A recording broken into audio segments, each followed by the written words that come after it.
Omtata.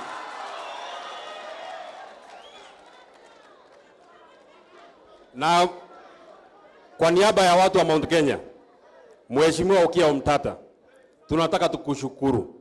Siku ile tulikuwa na shida ya Rigathi Gachagua, wewe ulisimama na sisi na ulipiga kura ya kukataa Rigathi Gachagua atolewe kwa ofisi. Asante sana kwa niaba ya watu wetu. Asante.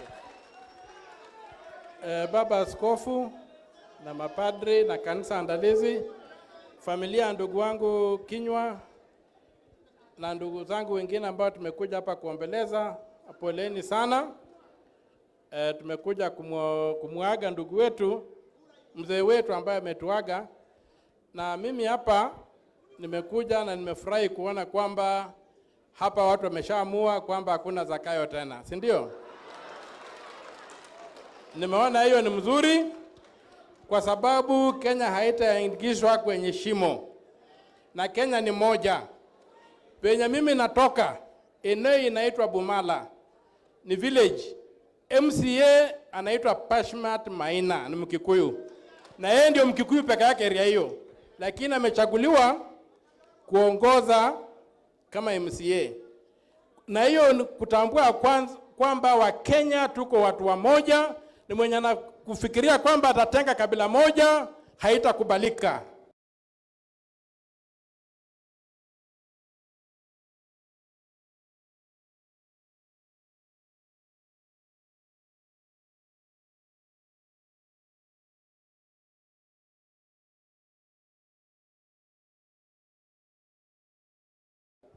Hakuna mwenye atatenga mwingine, lazima, lakini ukweli lazima utokee.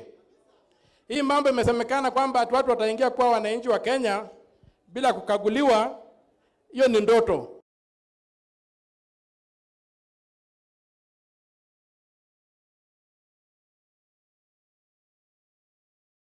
Mamlaka ya rais nataka watu wakaguliwe ndio wapatiwe vitambulisho, na hapo hatutakubali lolote. Na mimi naungana na nyinyi kusema kwamba hii serikali imefuruga maisha ya wananchi wa Kenya na lazima ifurugwe. Hatutakubali miaka ingine 5 ya Bwana Ruto kwa sababu ajui kuendesha serikali. Ameleta ukabila, ameleta ubinafsi, ameleta maeneo, na akiongea ni kuchanganyisha watu. Juzi anajipiga kifua hata alisoma. Alisomea wapi?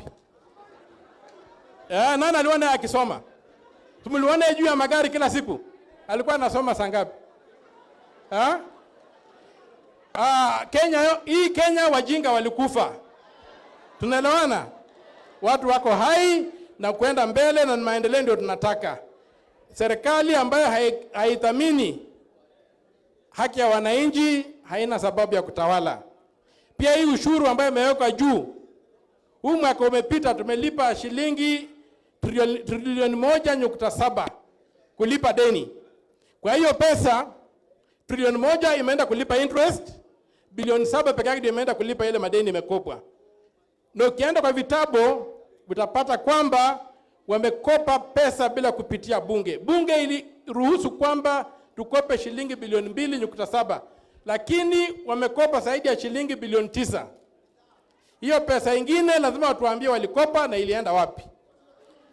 Mtu wa hapa hatalipa, mtu wa Busia hatalipa, mtu wa Mombasa hatalipa pesa ambayo haikumsaidia. Na nimefurahi ndugu zangu, mshaamua. Na sisi tutawafuata nyuma, vile mmeamua tutawafuata. Asanteni sana na Mungu atubariki. Asante sana Mheshimiwa Omtata.